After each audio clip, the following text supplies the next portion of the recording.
Lemos esse texto e olhamos a profundidade disso, ele está dizendo assim: eu te amo. Se você precisa dizer que se há alguém neste mundo que pode dizer que ama você profundamente, é o Pai e Jesus. Então, quando você abre as Escrituras, não é apenas um livro qualquer que você está abrindo. É uma mensagem eterna de um Deus que é vivo, presente, real e contemporâneo. Porque aquilo que ele escreveu no passado, ele é hoje e continua no futuro. Ele não muda. De eternidade a eternidade, eu sou Deus.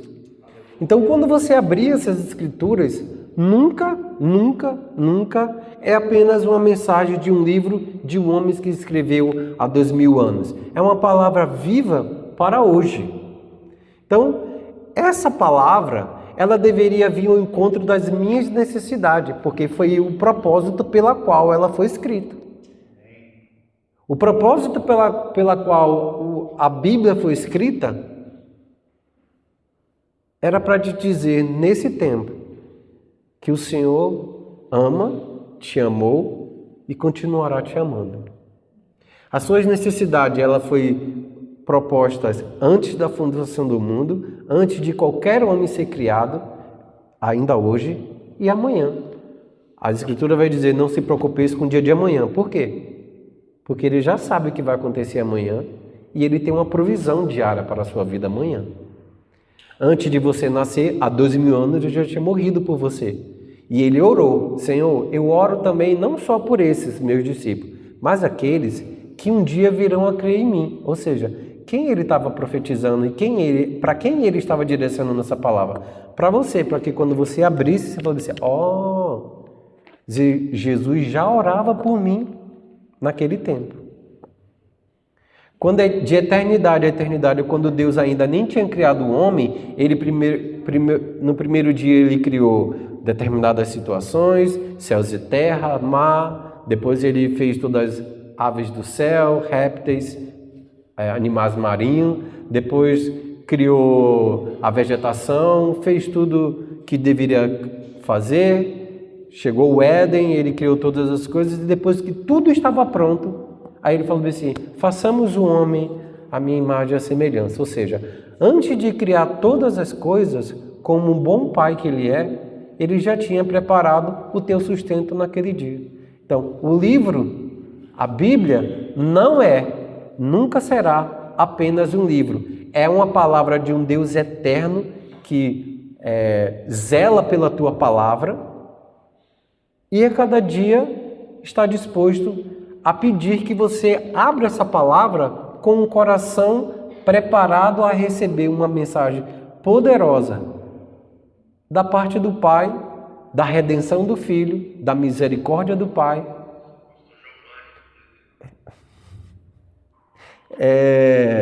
Então, assim,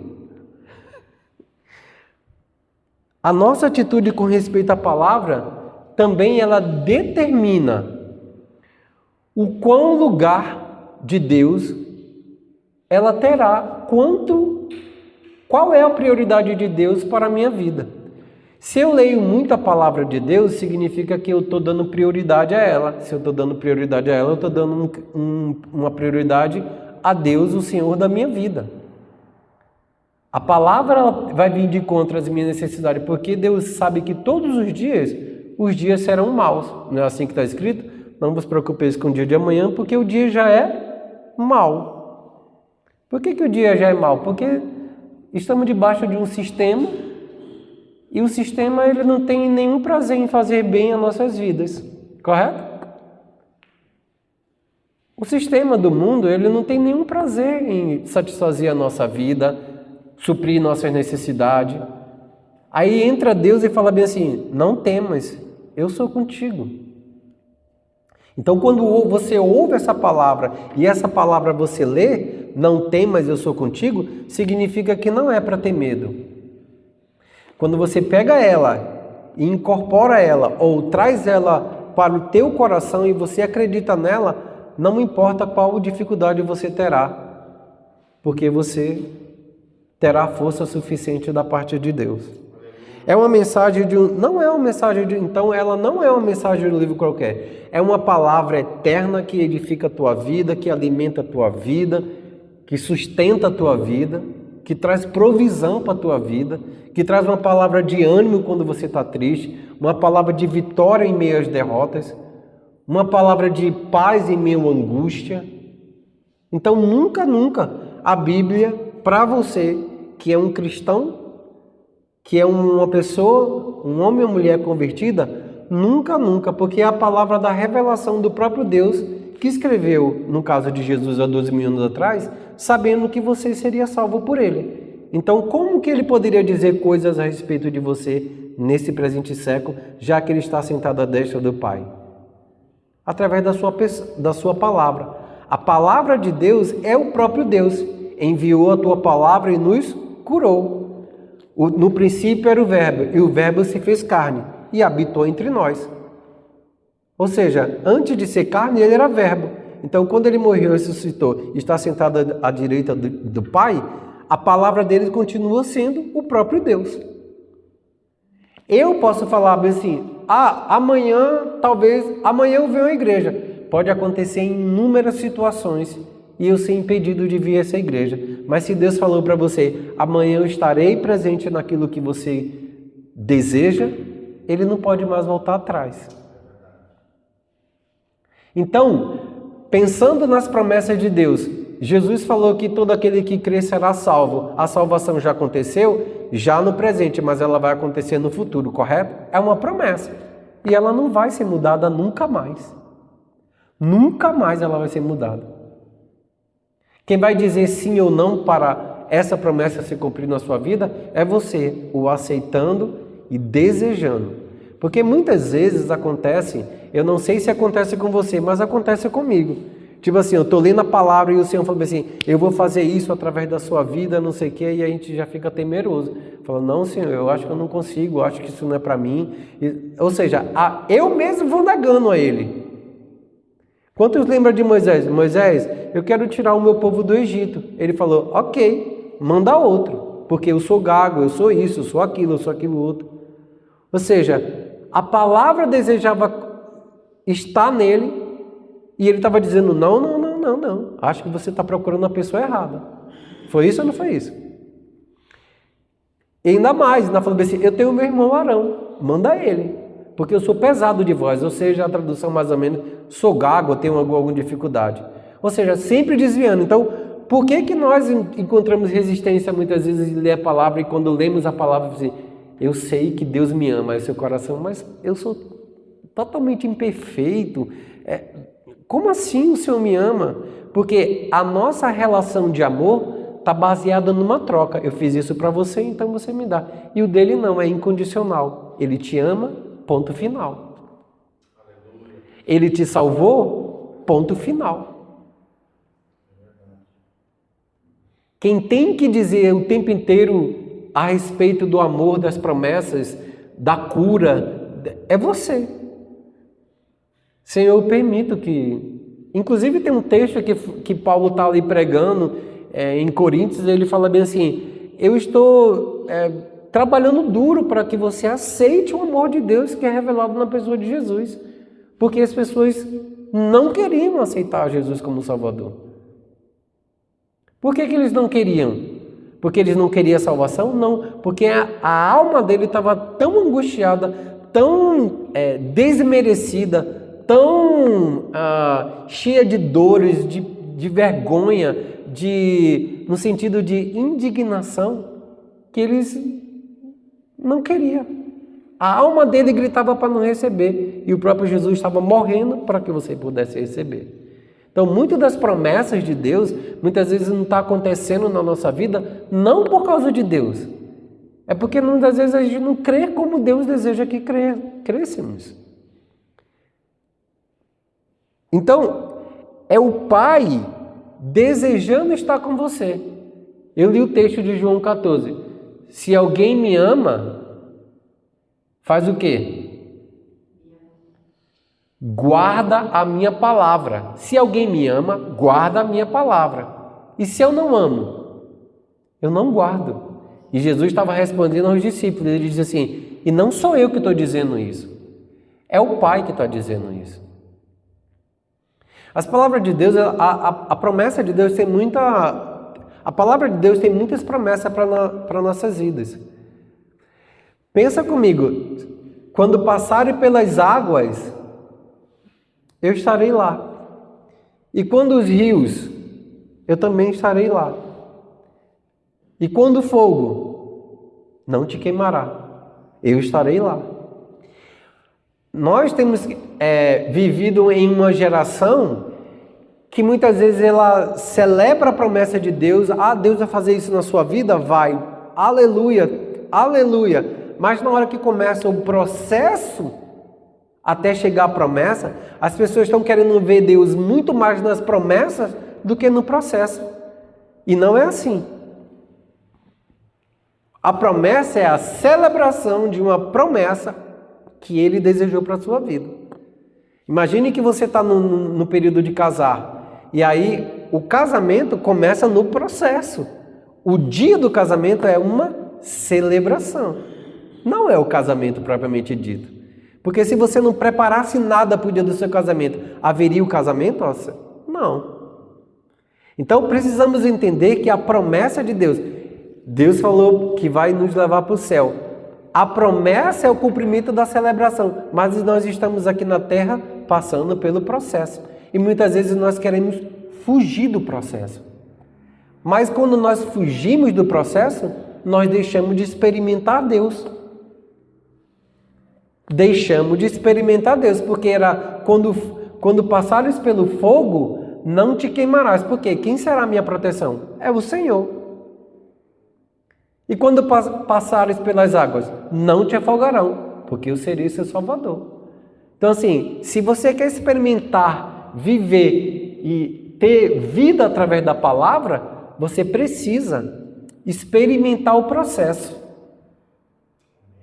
Imagine Moisés, recebe a revelação de que que ele deveria ser o Salvador ou tirar o povo do Egito. Vamos imaginar, então Moisés falou, nossa, glória a Deus. Imagine que um Deus agora está preocupado com os hebreus que estão lá sofrendo com os egípcios. Mas ele falou, volta. A primeira coisa que Moisés ia questionar e pensar e ter medo é que ele matou alguns egípcios lá. E ele tinha que encontrar essas pessoas. Uma segunda opção é que ele teria que encontrar o avô dele, que seria Faraó, ou o suposto meio-irmão dele, que seria o Faraó. Porque foi Joquebede que encontrou ele no rio e levou para dentro do palácio e que foi criado como filho. Ou seja, Joquebede era filho do Faraó. Então, como que um homem sai do deserto e vai dizer assim, Faraó, meu avô, solta o povo dos hebreus? O hebreus era quem fazia toda a parte serviçal, economicamente falando, no Egito.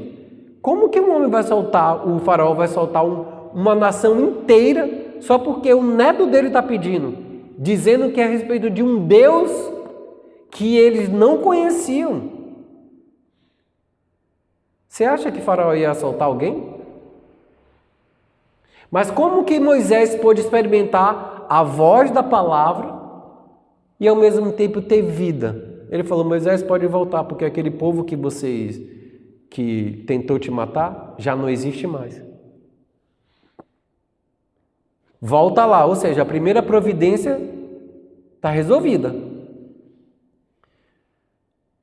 Vai lá e ele fala para o Faraó para poder liberar o povo. Como que Moisés experimentaria o poder de Deus em abrir o mar? Como que Moisés poderia experimentar o Senhor mandando as pragas no povo do Egito? Como que Moisés poderia experimentar o fato de profetizar a morte de um cordeiro, passando sangue nos umbrais das portas, já fazendo o sinal da cruz, o sangue em cima e nas laterais, já fazendo o sinal da cruz para uma morte vicária do próprio Jesus como cordeiro de Deus? Como que ele poderia experimentar se ele, no momento lá do deserto, ele fala assim, não vou, eu desisto dessa promessa?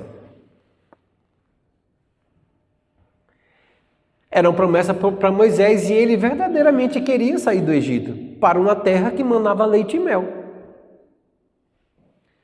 Assim, as suas promessas, as coisas que Deus preparou pela sua vida, o mais importante é passar pelo processo, porque é no processo, extraindo a palavra dele, gerando vida em mim.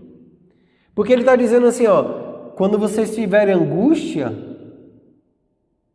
eu serei o Deus que vai suprir essa falta, essa dificuldade. Quantos já leram isso?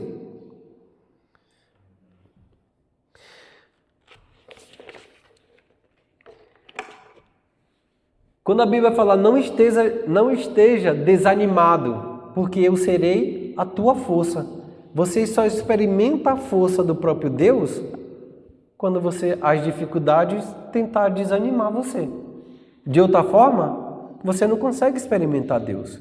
Você não consegue extrair a presença de Deus. Quantos estão me entendendo? É nas dificuldades que não tem nada a ver com Deus produzindo. Deus não produz essas coisas. O próprio sistema, as dificuldades, o próprio Satanás, seus demônios, eles produzem essas coisas porque você está no mundo, você não está no céu. E todas essas coisas vão acontecer, seja uma morte, seja uma tristeza por causa de família, não tem nada a ver com Deus. Deus é apenas aquele Senhor e Deus misericordioso que entra para resolver a situação. Só que ele é longânimo, ele é misericordioso, ele é benigno. Então, como nós podemos experimentar mais disso? Abra em Hebreus 4, 12 e 13.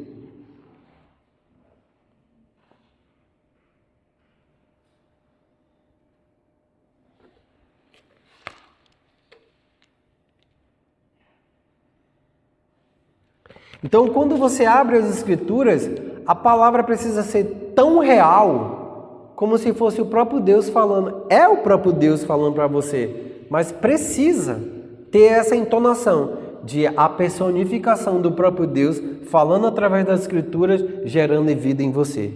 Hebreus 4, 12 fala assim, porque a palavra de Deus é viva. A palavra de Deus é o quê? Ela é viva para suprir o lugar da morte. Que morte? A dificuldade que você está vivendo, a falta que você está vivendo, o problema que você está vivendo. Então você precisa entender que o próprio Deus liberou essa palavra para que quando houvesse isso, Ele pudesse ser a sua força. Mas você precisa entender que Ele está falando com você, porque Ele é um Pai amoroso, que sabe do momento que você está passando, da dificuldade que você está tendo. Porque a palavra de Deus é viva e ela é eficaz. A palavra eficaz aí, ela diz assim, ela vai produzir o fruto pela qual ela foi direcionada. Ela é eficaz, ela resolve o teu problema. Deus é um Deus que ama resolver o nosso problema. Só que muitas vezes a gente não quer que Deus participe do nosso problema. É como se eu estivesse tendo uma discussão com o Giovanni aqui e a Leia tentasse mediar aqui para poder falar alguma coisa. Eu falo, não, Leia, não é problema seu não. Não fala comigo não.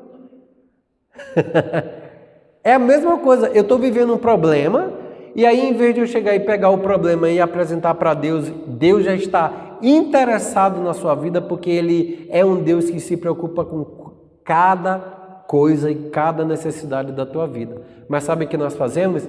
Primeiro eu vou resolver da primeira maneira que eu conseguir. Vou fazer da maneira mais rápida que eu puder. Para depois, se não der certo, aí eu procuro o Pai. É ou não é? Se em toda dificuldade eu falar, Pai, eu te apresento isso, faz a sua oração e corre para a ação. Oração. Ora e ação. Então Deus vai direcionando você, vai te direcionando para o que caminho, as portas as portas que você abrir, que não tem nada a ver com Deus, Deus vai fechando, porque Ele está contigo.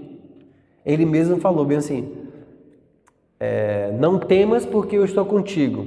Depois ele fala em outro texto, vai falar bem assim, eu estarei com você todos os dias da sua vida, até o final dos séculos. E a gente fala bem assim, e não dá a mínima importância para isso, como se a palavra dele fosse uma palavra de um mero homem. E ele não é apenas um homem, ele é um Deus que veio sabendo da sua humanidade, por isso que ele se tornou homem. Ela é viva e eficaz, e ela é mais cortante do que qualquer espada de 2 gumes, e penetra até o ponto de dividir minha alma das minhas emoções, desejos e vontade, e do meu espírito, onde ele habita através do teu Espírito Santo, direcionando, sugestionando, dando direção, vivendo, sendo o penhor da nossa vida, validando a promessa de salvação que Ele deu, validando a promessa de ser Deus na tua vida, quebrando a estrutura de Satanás, que nós éramos pecadores e tínhamos um Senhor chamado Satanás, agora nós temos um Jesus, confessamos nossos pecados, fomos perdoados dos nossos pecados e agora tem uma semente divina habitando em nós, para que nosso ser não deteriore.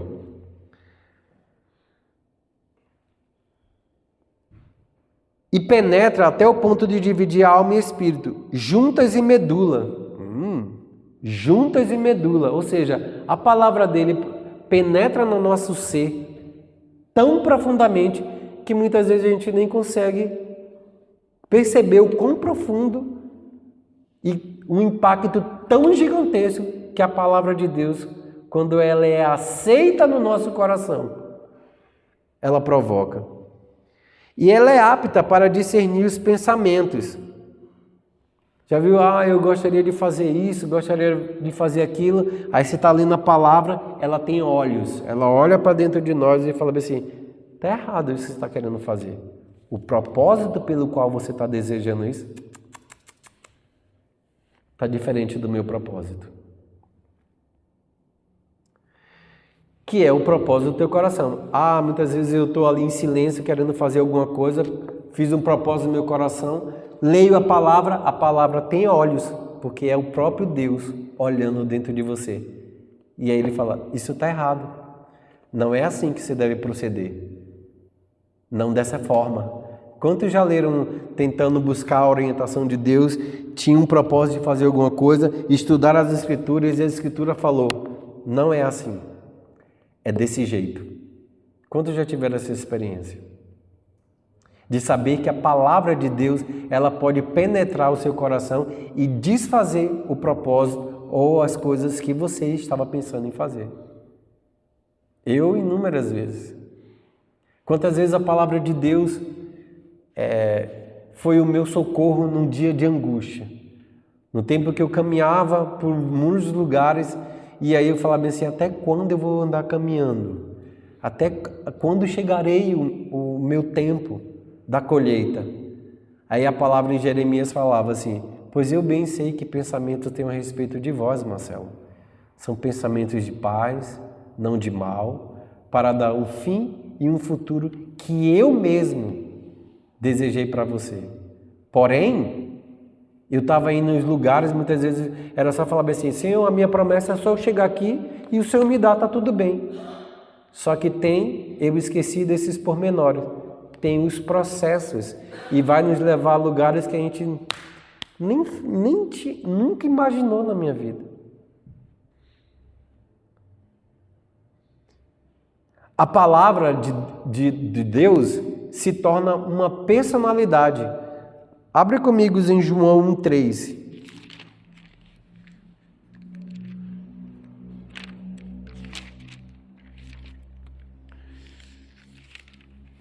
João 1,1, desculpa só, de 1,1 até o 3. No princípio era o verbo, ou ele era a palavra, e a palavra estava com Deus, e o verbo era Deus. Aí vem Jesus, homem. Ele era Deus, mais um. Ele estava no princípio com Deus. O outro. Todas as coisas foram feitas por intermédio dele, e sem ele nada do que foi feito se fez. A vida estava nele, a vida estava nele, e a vida era a luz dos homens. Até aí. Entendeu que o verbo se fez carne? Ou seja, uma palavra se tornou uma personalidade.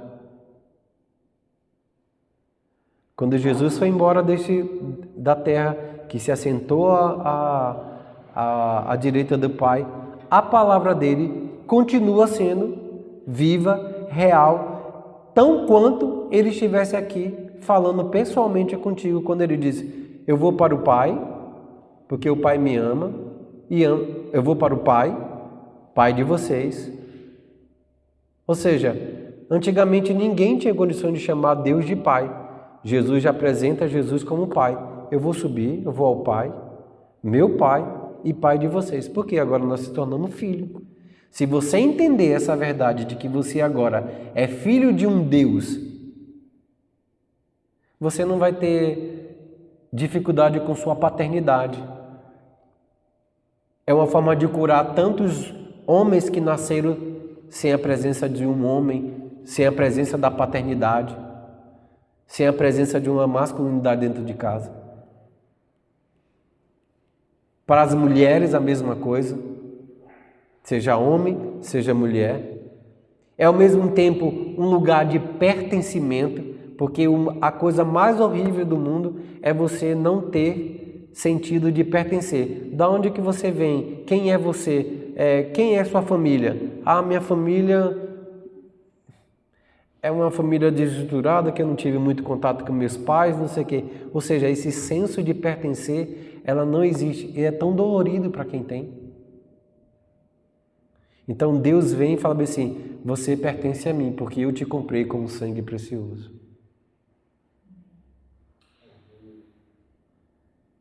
É ao mesmo tempo um Deus que nos sustenta e nos assiste no momento de angústia, que muitas vezes nem um pai, nem a família, nem um cônjuge, nem um marido, nem um amigo, ninguém pode entrar naquele lugar da dor que você está sentindo, mas o Senhor pode.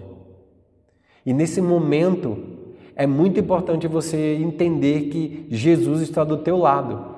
O que está faltando você entender, que você olhar para Ele, é as dores e as dificuldades. Quantos lembram da passagem dos 2 discípulos de Emaús? Por favor, levante a mão, quem lembra?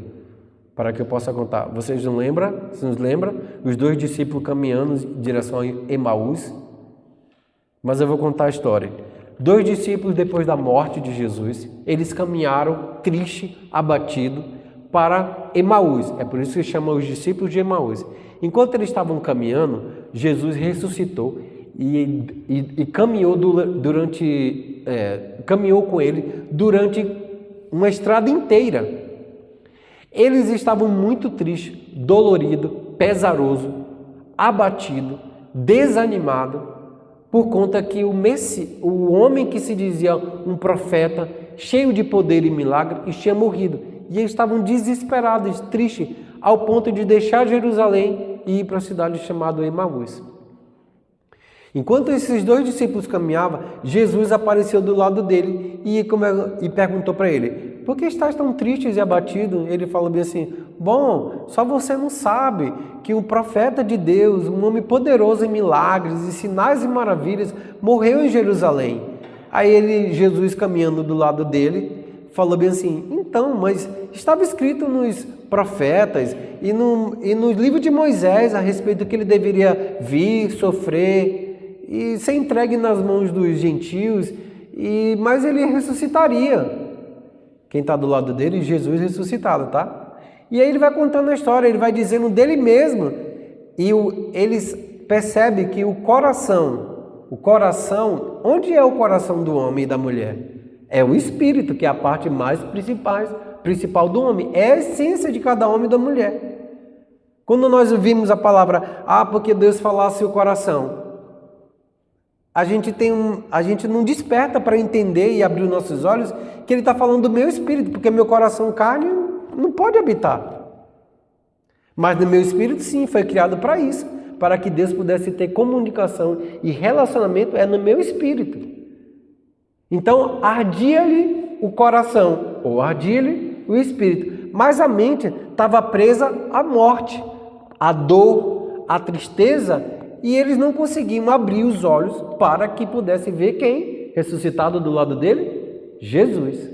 Quando ele chega em determinado lugar de Emaús, Jesus fez menção de passar ao largo. Ele fala bem assim: ei, fica conosco, porque já é tarde. Fica aqui conosco nessa noite. Você acha que Jesus estaria com medo de alguém ressuscitado? Jesus teria algum medo de andar de noite? Mas a preocupação dele era: já é tarde. Alguém pode te assaltar ou fazer qualquer coisa. Entra e vive aqui comigo. Dorme aqui. Passa a noite aqui. Então Jesus, percebendo a dificuldade de reconhecimento, entrou na casa. Então, na hora que foram ceiar, eles o abençoou. Essa palavra, o abençoou, o pão, é o mesmo texto de então Jesus multiplicou o pão. Aí eles pensaram: ué, se esse homem multiplicou o pão, é o mesmo homem que multiplicou para 5.000 pessoas, porque eu estava lá. Quando eles olharam para Jesus, Jesus fez, sumiu. O que é que eles fizeram? Voltaram para Jerusalém para avisar os discípulos que tinham visto Jesus. Então, na hora da nossa dificuldade, na hora dos nossos problemas, não é que Jesus, e a gente tem o hábito de falar bem assim: ô Jesus, eu preciso tanto de o Senhor nesse momento, por que Jesus me abandonou? Ou por que Jesus não está aqui nessa hora? Foi a dor da Marta e da Maria. Meu irmão Lázaro morreu, por que Jesus não está aqui nesse momento? Manda ele chamar. E Jesus, de propósito, esperou o terceiro e esperou o quarto dia. Para quê? Para trazer a glória a Ele mesmo, ao Filho de Deus. O próprio Deus fez isso. Porque os judeus criam que a alma de um morto ficava até 3 dias. Depois disso não havia mais como ressuscitar. Jesus vem no 4º dia. Para dizer que Ele é Senhor da ressurreição e da morte. Então, não é que Jesus não está nos lugares e nos momentos difíceis da nossa vida, mas eu preciso trazer a palavra à existência confessando. No momento de dificuldade, eu sei que meu Deus, Ele não me abandonou. Eu sei que o Senhor vai suprir todas as minhas necessidades em Cristo Jesus. Eu sei. Esse fato de confessar vai trazendo vida, porque a palavra de Deus é vida. A palavra de Deus é cura. Quando nós confessamos, nós liberamos a nossa vida para o milagre de Deus. Nós confessamos o poder da palavra em nós. Então, quando nós lemos as Escrituras é a própria palavra do Pai falando nos nossos corações. Muitas vezes nós olhamos para a palavra e olhamos só condenação. E esquecemos de receber a redenção, que é a inocentação das nossas vidas. Porque alguém morreu, alguém pagou o preço, alguém foi morto por causa do meu pecado.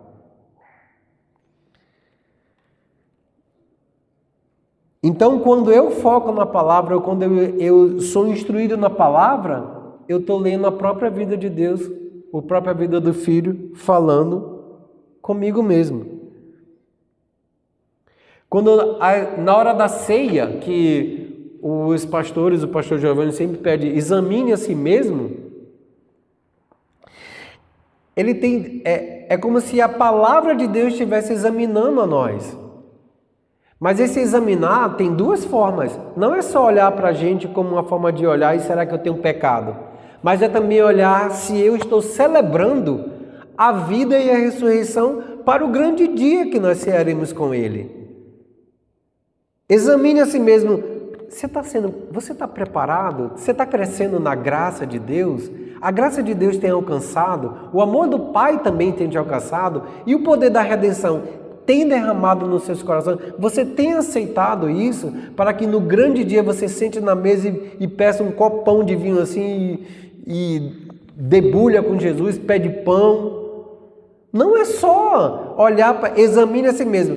Deixa eu olhar a minha vida aqui para ver se eu não pequei ontem e falei. Não. É também examinar para ver se você está crescendo na graça, para ver se você está recebendo o amor do Pai, a misericórdia constante. O Espírito está continuando em falar, porque a Bíblia diz que o Senhor dá o Espírito sem medidas. O Espírito Santo está conseguindo fluir cada dia mais na sua vida? Examine a si mesmo. Mas não com ar de condenação, mas com ar de, o que é que eu posso fazer mais? Porque a Bíblia fala bem assim, porque a palavra de Deus e o Espírito Santo ia cooperando com ele, ou seja, dá liberdade para que o Espírito Santo coopere com você nos momentos de crescimento espiritual, no momento de servir a igreja, no momento de distribuir talentos, dons. Ore ao Senhor para que você possa receber um dom de profecia, um dom de amor, um dom de curas e milagres. Penso eu que Deus está esperando que os filhos dele se manifestem dessa maneira. Porque a igreja precisa disso. Nós precisamos que pessoas levantem-se e falem, Senhor, eu estou aqui, o que é que eu posso fazer? Qual é o meu chamado? Senhor, como que eu posso entregar o meu corpo para que o Senhor possa ser o espiritual? Possa se manifestar espiritualmente. Examine a si mesmo. Será que você tem feito oração nesse sentido? Será que você tem desejado isso? Ou ser mais e mais a cada dia, ao ponto de Jesus tomar, o Espírito Santo tomar toda a tua vida, suas faculdades mentais, o seu corpo, e poder, onde você estiver passando, exalar a presença do glorioso Jesus? Do poder dele? Você acha que Deus não quer curar as pessoas? Você acha que Deus não quer alcançar? Olha na sociedade como é que ela está deteriorada. Será que é culpa de Deus? Não, não tem nada a ver com Ele. Tem a ver com nós. Em dizer para Deus, Deus, eu estou aqui. Eu aceito aquilo que o Senhor quer para a minha vida. Vamos passar pelo processo. Mas é no processo que nós experimentamos Deus. E nós não queremos passar pelo processo. Estamos fugindo do processo. E são poucas pessoas que aceitam. Imagina se Moisés diz não ao Senhor. O povo do Egito estava até hoje lá. Imagine se Davi não aceita o chamado de ser rei. Israel estava preso até hoje. Imagine os profetas no tempo das tribulações. Você pode imaginar o que você poderia fazer hoje para dizer assim, Senhor, desculpa, quantas vezes eu demorei, quantas vezes eu disse, não, eu não quero.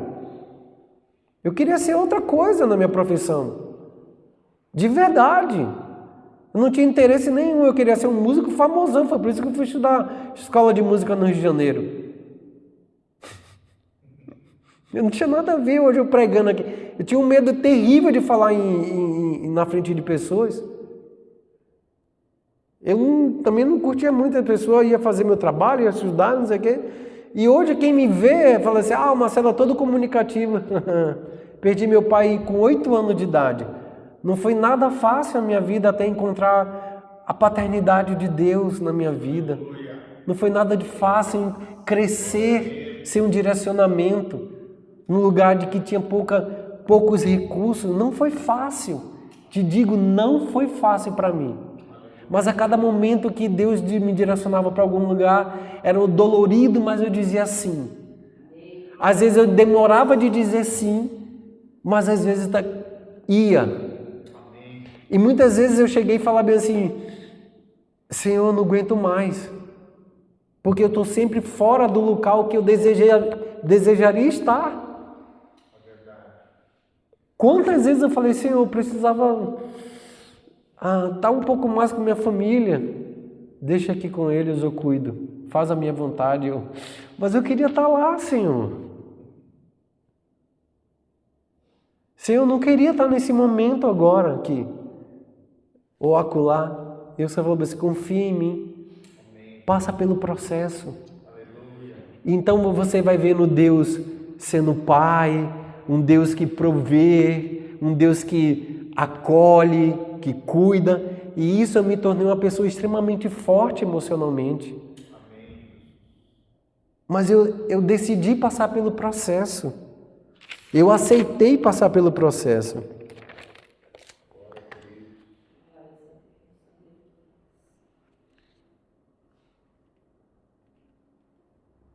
Quando eu volto para as Escrituras, é como se fosse uma mensagem poderosa para a minha vida. E eu tenho confessado isso todos os dias. Eu sei que eu sou um homem próspero no Senhor, eu sei que o Senhor me ama, eu sei que todas as coisas vão cooperar para o meu favor. Eu sei que meu Deus me ama, eu sei que Jesus morreu por mim, foi o meu pecado que estava na cruz. Se é o seu, não sei, porque a palavra se tornou um Deus, Jesus, e Jesus se tornou um Salvador pessoal para mim. Para você, não sei. Para mim, sim. Se você me ama, Marcelo, você tem que guardar os meus mandamentos. A única forma de eu dizer que ama o Senhor é guardando o mandamento. E qual é o mandamento para eu terminar? Só existe em números, a lei, o Pentateuco existe inúmeras leis. Levítico, sobre a questão do alimento, vem o Moisés sobre o momento do sacrifício, mas existe dois mandamentos que resumem toda a Bíblia, no início ao final. Amarás ao teu Deus de todo o coração, de toda a vossa mente, de toda a vossa força. E amará o próximo como a ti mesmo. Guarda meu mandamento quando alguém se levanta contra a tua vida, odioso contra você, e você decide amar, em vez de se tornar odioso com ele. Existem dois senhores, o Deus que é misericórdia bom e ama. Imagine que eu e a Leia somos irmãos e temos um pai. A Leia ou eu odeio ela. Como que o pai fica? E você vê pessoas no meio da igreja odiando uns aos outros, ou não falando, não conversando, trazendo esse tipo de... Para quê? Você acha que isso resolve alguma coisa? Como é que está o coração de Deus? O coração do Pai. E o próprio Deus diz em João, dizendo assim, se você diz que ama e odeia teu irmão, ou faz indiferença, eu já não estou mais contigo. E as pessoas estão na igreja achando que Deus me ama. Eu estou odiando meu irmão, eu não estou desfazendo dele. E achando que Deus ama. Diz que a Bíblia que o amor do Pai não está. E não sou eu que estou dizendo isso. É o próprio Deus que fala isso. É o próprio Jesus. Sabe por quê? Porque imagine que chega eu e Leia e eu quero odiar a vida dele. É mais fácil o Pai me expulsar e amar ele. Quando você quiser me obedecer e me amar, então você entra dentro da minha casa. Fora disso, você não pode. É isso que ele quer dizer nas Escrituras. Ou seja, eu suporto ela em amor, e amor não é um sentimento. O amor não busca seu próprio interesse. Ou seja, eu amo buscando meu interesse? Não. Porque Jesus, quando morreu na cruz do Calvário, ele morreu para todos. Quem quiser aceitar ele, o amá-lo, vai e ama, vai e aceita. E quem não aceitar, é culpa de Jesus? É culpa do Senhor? Nem um pouco. É culpa sua, porque você não aceitou. E o mandamento? Quando você faz, o primeiro mandamento é amar a Deus sobre todas as coisas, de toda a sua força, de toda a tua alma, eu estou fazendo uma cruz do Calvário, que eu estou fazendo um relacionamento para cima. Quando eu digo que vou amar o próximo, eu estou fazendo um relacionamento paralelo. Então eu desenho uma cruz espiritualmente. Eu amo o Pai, eu estou em pé. Eu amo meu irmão, eu abraço aqui e está tudo bem comigo. É uma cruz do Calvário. Por isso que a Bíblia fala assim, não desça da cruz, porque já morri lá. O que a cruz nos representa? É que eu amo o Pai e amo a todos. Que tipo de amor é esse? Não é um amor que eu tenho carinho, não é um amor que eu estou sempre sorrindo. Não, isso não é amor. O amor vai muitas vezes fazer obedecer, mesmo que eu não queira. E eu não vou sorrir, eu vou obedecer. É diferente. Amém? Quantos entenderam? Eu vou terminar aqui porque chegou o nosso momento. Todos são crentes em Jesus Cristo nessa noite aqui. Todos aceitaram a Jesus, todos... Amém. Glória a Deus. Amém. Vamos ficar de pé para finalizar.